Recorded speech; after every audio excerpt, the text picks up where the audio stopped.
Oh, how I long for the year 2016. Oh, how I long for it.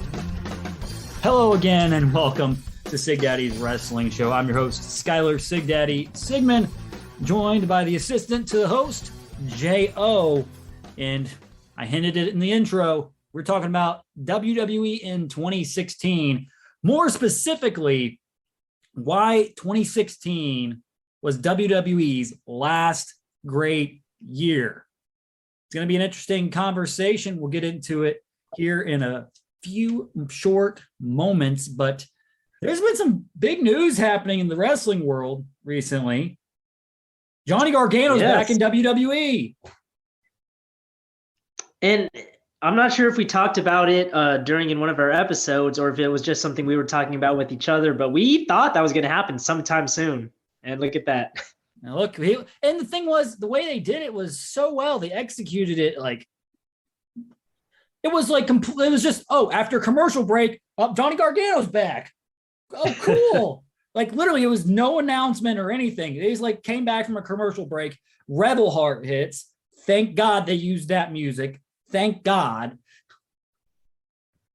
And now, see, that's one of the things I'm pretty sure I mentioned with when we talked about Triple H taking over. No more announcements. The crowd wants to be surprised. We love the surprise.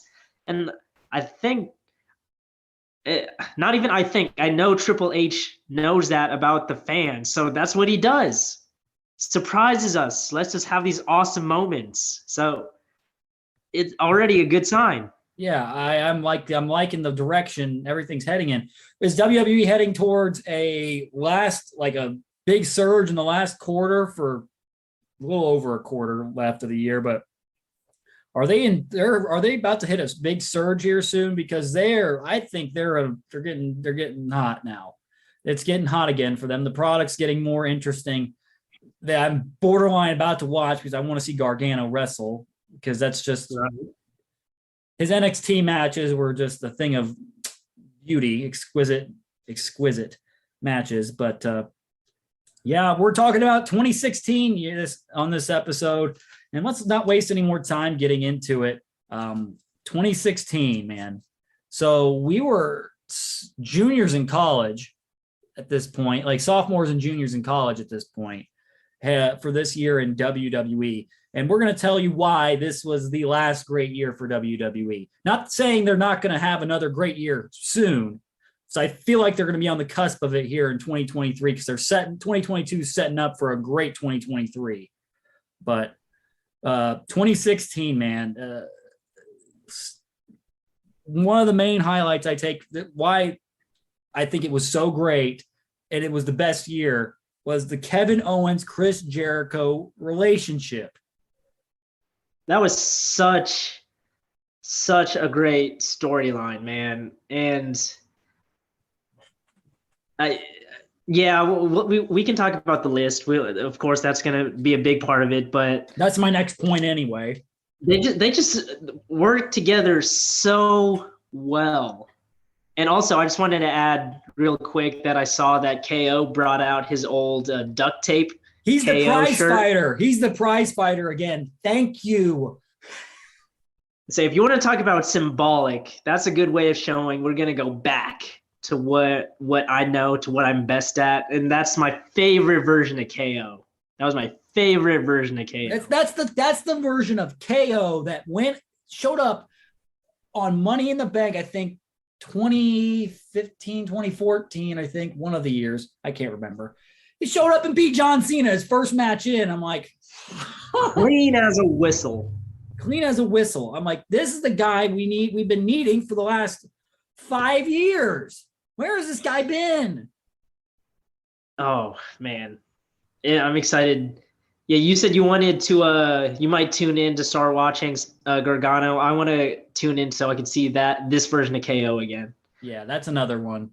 Oh my gosh. But yeah, they just worked together. They just played off each other so well. So well. Jericho is more of like the comedic relief.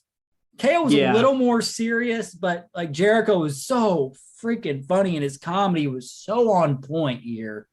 Which brings me into the list. which is just one of the greatest things I've ever seen in my freaking life. I don't care. It's one of the greatest gimmicks of all time. You can freaking bury me online for that, but it was so, I had such fond memories of this thing because you never knew when he was going to pull it out. You never knew. And no one was safe. No one was safe. Braun Strowman wasn't safe. No. I mean, he didn't put Braun Strowman on the list when Braun Strowman was there. He'd have to wait until Braun Strowman left before he put him on the list. One of the ones we'll talk about Survivor Series, but one that sticks out to me is freaking James Ellsworth. He's sitting in the ring. They're all set up the 5-on-5 Survivor Series match for that year's 2016 Survivor Series. And then you have, because Dean Ambrose, he was kind of working with Dean Ambrose a little bit. He was kind of a lackey to Dean at that point because he was feuding with AJ Styles. And is like, hey, we have a lost child in here. Hey, man, you're kind of funny looking. You know what happens to funny looking men here on Raw? Here on Raw. Do you know what happens, Chintz McMahon? You just made a list. Everyone's freaking dying at that point. Oh, and Jericho starves. The scarves. Oh my God, that was so good. It could be a hot take on my part, but this is probably one of my favorite versions of Jericho. Like list Jericho. I have to put him up there because I like, even so his like incredibly serious, whatever, it's no country for old men or something. I think that was the one he was kind of playing. He was kind of playing the Javier Bardem part of that. He was playing that when he played the super serious Jericho, where he's just like using big ass words and all that stuff. That's a really good version of him too. I think that, along with this character, were his probably two best. Original Y2J was pretty good. Yeah. But like when he was evolving over time, I think the list of Jericho is just, it's at the top or near, like in close second with him. It's like, it's so just good. And that's like Jericho really getting to utilize comedy for once. Yeah. And the thing that you know about how well this storyline went is because everyone knew how it was going to end, right? Like they were going to turn on each other. We knew that. That didn't happen until the next year, but still. Right. And even though we knew how it was going to end, and everyone saw it coming, when it actually happened, it was still so impressionable. Like it's still. Yeah, that the Festival of Friendship or whatever, that was a great segment, by the way. That's 2017. We're not going to get too much into that, but I think. Yeah. But next on my list, I have the list of Sigdaddy for 2016. Why it was the last great year for WWE. AJ Styles' debut in the Royal Rumble at number 3. Because this dude had just wrestled Shinsuke Nakamura at Wrestle Kingdom. It had a like absolute classic with him. And then just a few weeks later, all right, I'm just going to pop up at the Royal Rumble and sign with WWE, becoming what was the biggest signing I think they had in a long time. Long time. Like, that was the guy he'd been grinding for that long. He had been a TNA stalwart. He had been a freaking star in New Japan. And the man finally comes to WWE, and they actually treat him like he should be treated, like a massive superstar. Yeah, didn't go to NXT, just went straight to the main roster. And they, treated him right. Because how long was it until he actually won his first WWE title? 9 months. Yeah, I would say not even a year. And this man is was in his late 30s, I think, at this point. Because he's 44 now? Yeah, he was 30. He had to have been 38 almost. It took him that long to get to WWE, and then his reaction, he had a ridiculous reaction too. The Oh, one yeah. thing that pissed me off about that is they kept the freaking camera on Roman looking confused. I'm like, why are you doing this? Just show the man. The only thing I could think of when I think of that is it had to have been a mistake. Someone had to have messed up in production because there's no way they thought it would have been a good idea to keep the hard camera. I don't know the terms. To keep it was just a like that kept that camera angle on Roman the whole time. It's like, put it on the freaking ramp. That's what we want to see. I mean, they uploaded it to YouTube eventually, but they called it unseen footage. No, it was the angle you should have used where it cuts to the ramp as AJ's coming out. But my goodness, it had to have been a production mistake because there's no way they would have thought it was a good idea to do that. Yeah, I don't know. Kevin Dunn. I'll just blame it on Kevin Dunn. That's all I'll say. Oh, man. But still, it was a great moment nonetheless. Great moment. Awesome moment. It set up the year pretty well. And then a few months later, this is going to be an interesting take here because we talk about why it was so great. Maybe why it wasn't so great initially. Like a certain thing that happened wasn't so great initially, but what we figured out later on, it actually turned out to be great. Cody Rhodes leaving WWE. Right. Because initially, I really didn't feel too much about this. When I first read it, I was like, oh, Cody Rhodes, he's doesn't like what he's doing in WWE, wants to leave. That's cool. He's going to do his own thing. But, fast forward. Who could blame him? Who could blame him? Stardust, baby. Yeah. But then, fast forward a few years, and then he creates a viable competition to the Big Dub where they have their own history going on, their own epic moments happening, and people are watching. It's still going on to this day. Yeah. At the time of this recording, probably within the next half hour or so, we're recording this on Wednesday, Punk and Moxley are going to be wrestling to crown the undisputed AEW World Champion. So we'll see how that goes. But yeah, Cody Rhodes leaving WWE was a great choice, which in turn led to greater things for him. So we'll see what his future looks like with Triple H as the head of creative. That's going to be interesting. You think they buried the hatchet at this point?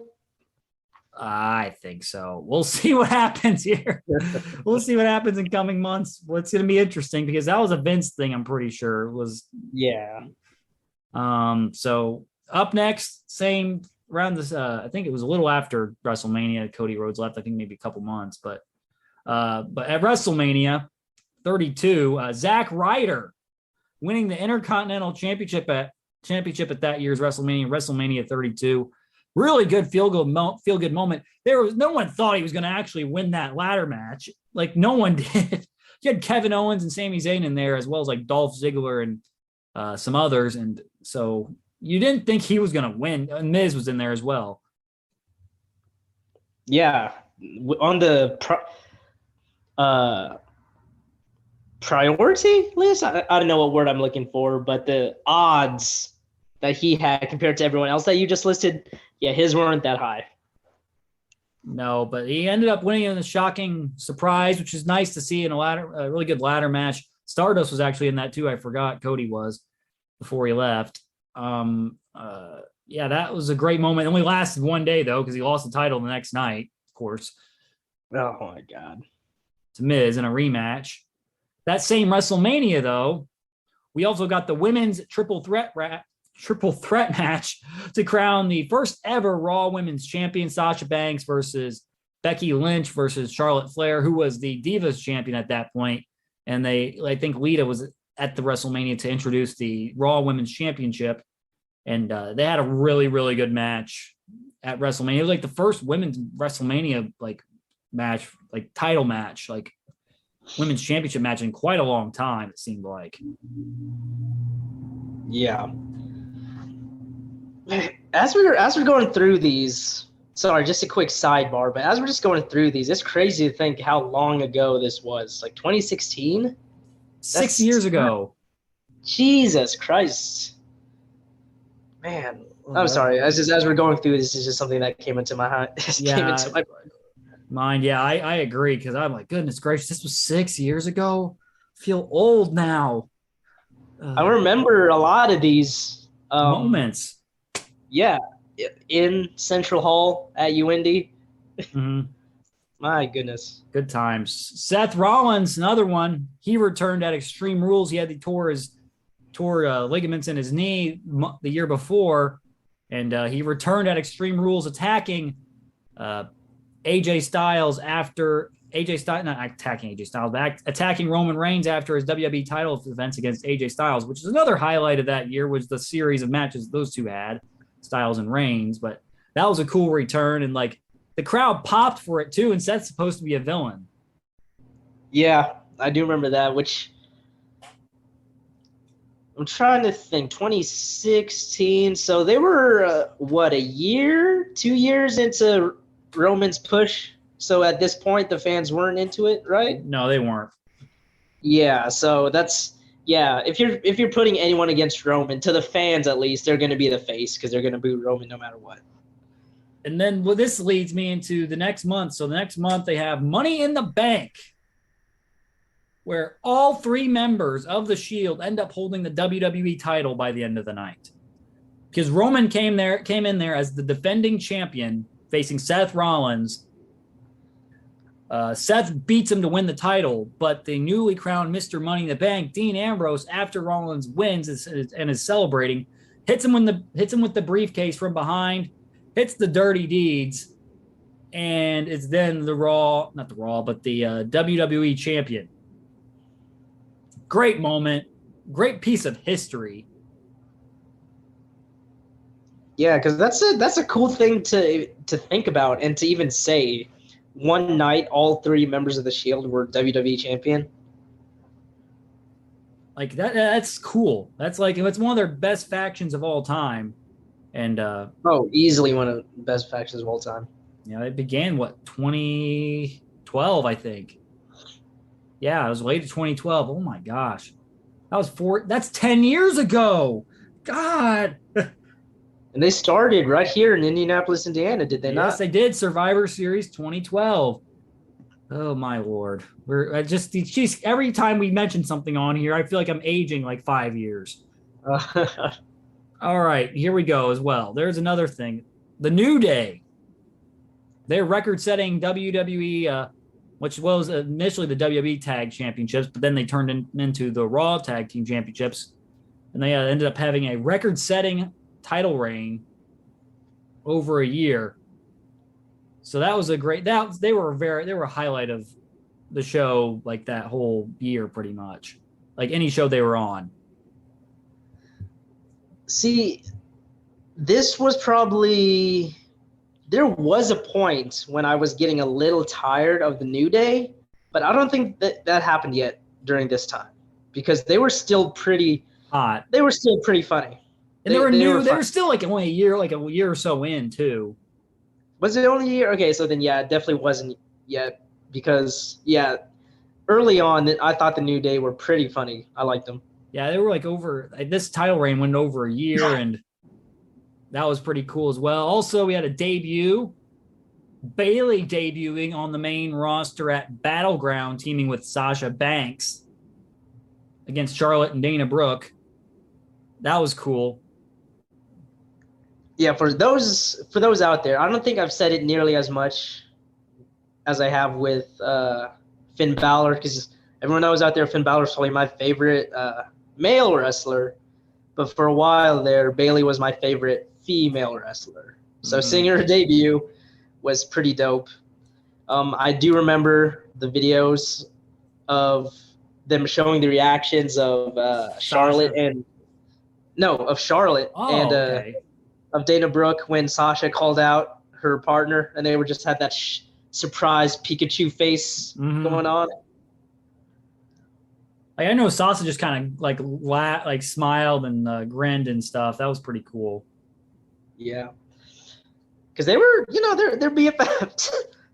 Sorry, hold on. Don't die on me, Jo. We're good, all right. We gotta keep you alive, man. You can't keep the show going without you. Yeah, no. What would you do? I think you But said pretty yeah, much all you need to say about that because I agree with that. yeah. Sasha and Bailey, BFFs in real life, and then of course in WWE. So yeah, seeing the reaction, her happy reaction to that was really really cool. And then we got Sasha Banks. Speaking of women, Sasha Banks and Charlotte Flair, their feud that began back in July, where Sasha won the title from Charlotte on an episode of Raw. It was just a bunch of title switches that happened. Charlotte wins it at SummerSlam. Sasha then wins it back on Raw in October. Charlotte wins it back in the first ever women's Hell in a Cell match that same month. Then at Roadblock in December, Charlotte ultimately wins the feud by winning the Raw Women's Championship back 3-2 in sudden death of a 30-minute Iron Man match. This was a highlight of Raw for a while too. This was a great feud, even though the title switched hands, I think, too many times. But still, they had a lot of great matches. So the only time that I thought the hot potato of the belts ever worked was in this feud, because I thought that was the only time that it really felt like, wow, these two wrestlers are neck and neck. They're so close in strength and skill. So it made sense to me that, one night Sasha was the champ, one night Charlotte would be the champ. So that was the only time it made sense to me. But that might just be me.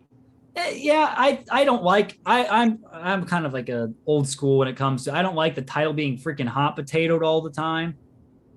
But in certain situations like this one where the matches are like really good consistently, I don't have a problem with it.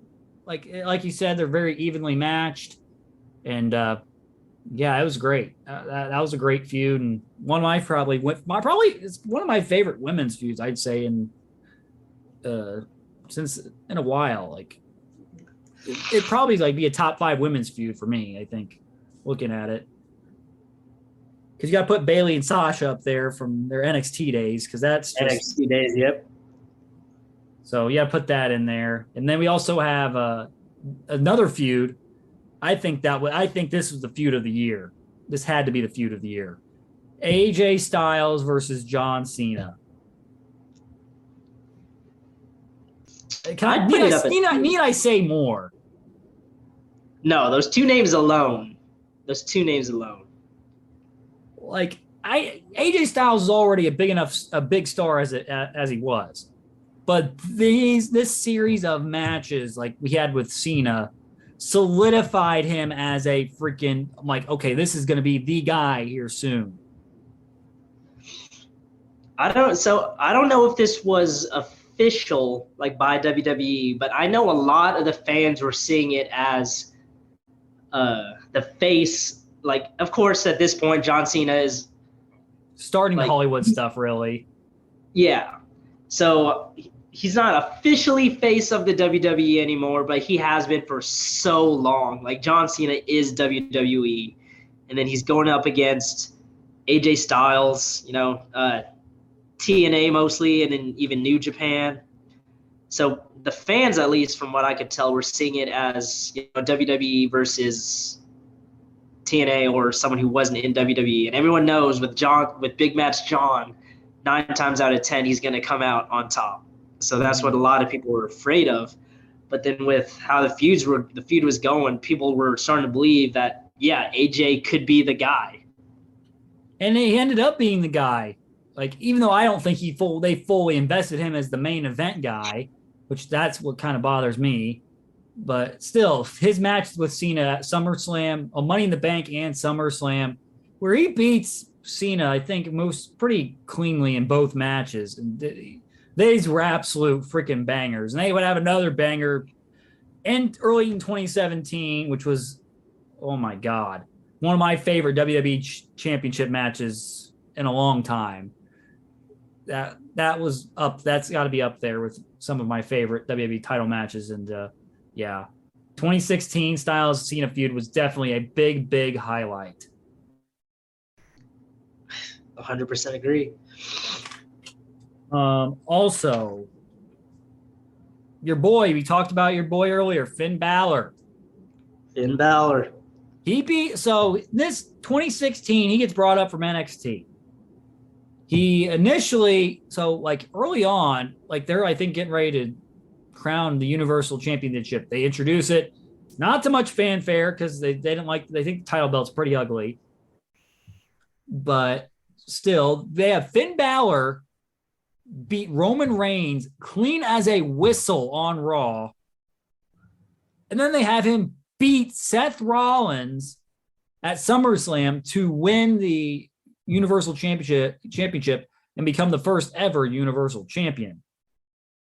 That was such a good push, but it ended, unfortunately. But we're trying to think of the happy things and the great things, because I thought this was a great booking choice at this point. It was like, all right, well, we're trying out a new guy. And I thought and he was the Demon too on that pay-per-view too, right? Yeah. SummerSlam. Yeah. I mean, what more can I say? Because I think you hit all of the points. It's a new guy, a guy that was, pretty over with the fans at this point. And he could go in the ring. You could say he could go on the mic, and yeah, the Demon was over. Such a good character. He could have carried that title. He easily could have carried that title. He's never been righted after that.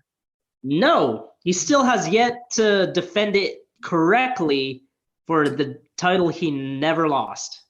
He never lost the title. And then he also, a few times he's gotten opportunities at titles, freaking Roman one. The last Roman one pissed me off beyond belief. That doesn't count because that's just stupid. It was stupid, the pulsing crap. I hated it. Some people liked it. I absolutely freaking despised it. It was I like the pulsing, but it was freaking cartoon. It was so cartoonish. They had him do all that and then lose because the turnbuckle broke. Yeah, no, that's the part that makes me mad. Is did they ever explain why that happened, or did they just it just broke? Magic. Oh my God, and that was the first time the Demon got beat? Oh my God, that makes me sick just thinking about it. Dumb booking decision. All right. But a good booking decision. So they had the Finn Balor one, which is a good booking decision. He loses the title because he messed up his shoulder pretty bad, if I remember right. He was out for a while. But that was still a great moment, I thought. But another great moment, really, the prize fighter, Kevin freaking Owens. He wins the WWE title while they turn bad news into good news. That same night, they have a fatal 5-way match to determine a new WWE champion. And Kevin Owens wins the title after Triple H turns on Seth Rollins and pedigrees him. Freaking beautiful. freaking Edic. And this was one of the moments that I talked about that we watched live when back in college. Kevin Owens just sitting there with this stunned look on his face. He's like, do I capitalize? Okay, I'll capitalize. And then he pins him and then has a great run as Universal Champion. Oh, such a good run. Such a good run. And part of that too was the feud Seth and Triple H had. I thought was pretty good too. It was a slow burn. It definitely was a slow burn. Yeah, because that didn't culminate until WrestleMania the next year. I'm trying to remember. Correct me if I'm wrong, but the year that you and I went to Clash of Champions, was that during this feud? Yep. Because I remember, I forget who Seth was. Yeah, it was Stephanie got involved and everything in their Clash of Champions match because they had it in Indianapolis that year. And was it during this feud? It wasn't. It was. They were in the early stages. This feud started all the way back in August. Technically, they started planting the seeds for it back in August, and then it didn't culminate until April. Man, that is such a slow burn. Yeah. Another thing, Orton joining the Wyatt family was created an interesting dynamic for him. See, I Um, liked it. I thought it was a good feud with the not a good feud, a nice little piece of story that Orton was able to do. mhm. That was cool. It culminated in a not so great match at WrestleMania 30 at the next year's WrestleMania. Just one of the worst WWE Championship matches in WrestleMania history. I will die. I will like bury myself in that grave. Whatever the terminologies for it. I will dig my own grave for that. But it is, well, everyone thinks it's horrible. I think most people, consensus thinks it's horrible, but still, I thought that was a cool dynamic. Something different for Randy Orton than the typical stuff we usually see from him. But also what we got this year, like later on in the year, we got brand exclusive pay-per-views. I don't know how I feel about those even now. I like them. I like them because it gave each show like an identity in their own time to really like showcase, because SmackDown had Backlash, No Mercy, and TLC that year, and then Raw had Clash of Champions, Hell in a Cell, and then Roadblock, End of the Line at the end of the year. So I thought it was pretty good. The only thing that I would say that I really didn't like was if I was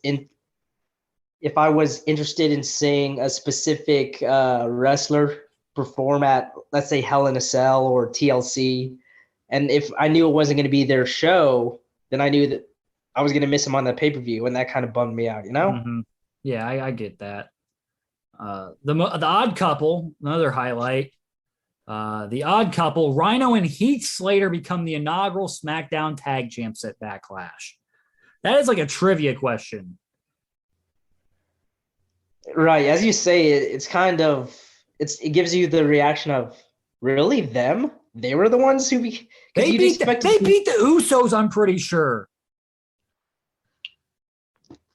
God, you'd expect it to be no disrespect to them, but someone better or like more. But it was like the complete the dynamic between Heath Slater and Rhino was hilarious. Those two. Heath Slater's got kids, baby. He's got kids. With how like a lot of kids or whatever they were saying. But that was good too. That I thought it was like a nice little moment they had. It didn't last very long, but still, I thought it was cool. It was unpredictable. Like it was predictability was gone. Like you couldn't predict what was going to happen, like that kind of situation. No, I guess you really couldn't have. No. Also, Styles winning the WWE Championship from Ambrose, capping off his epic 9-month run, like leading up to him winning the title. Actually, it's like 8 months. Gee, Christmas.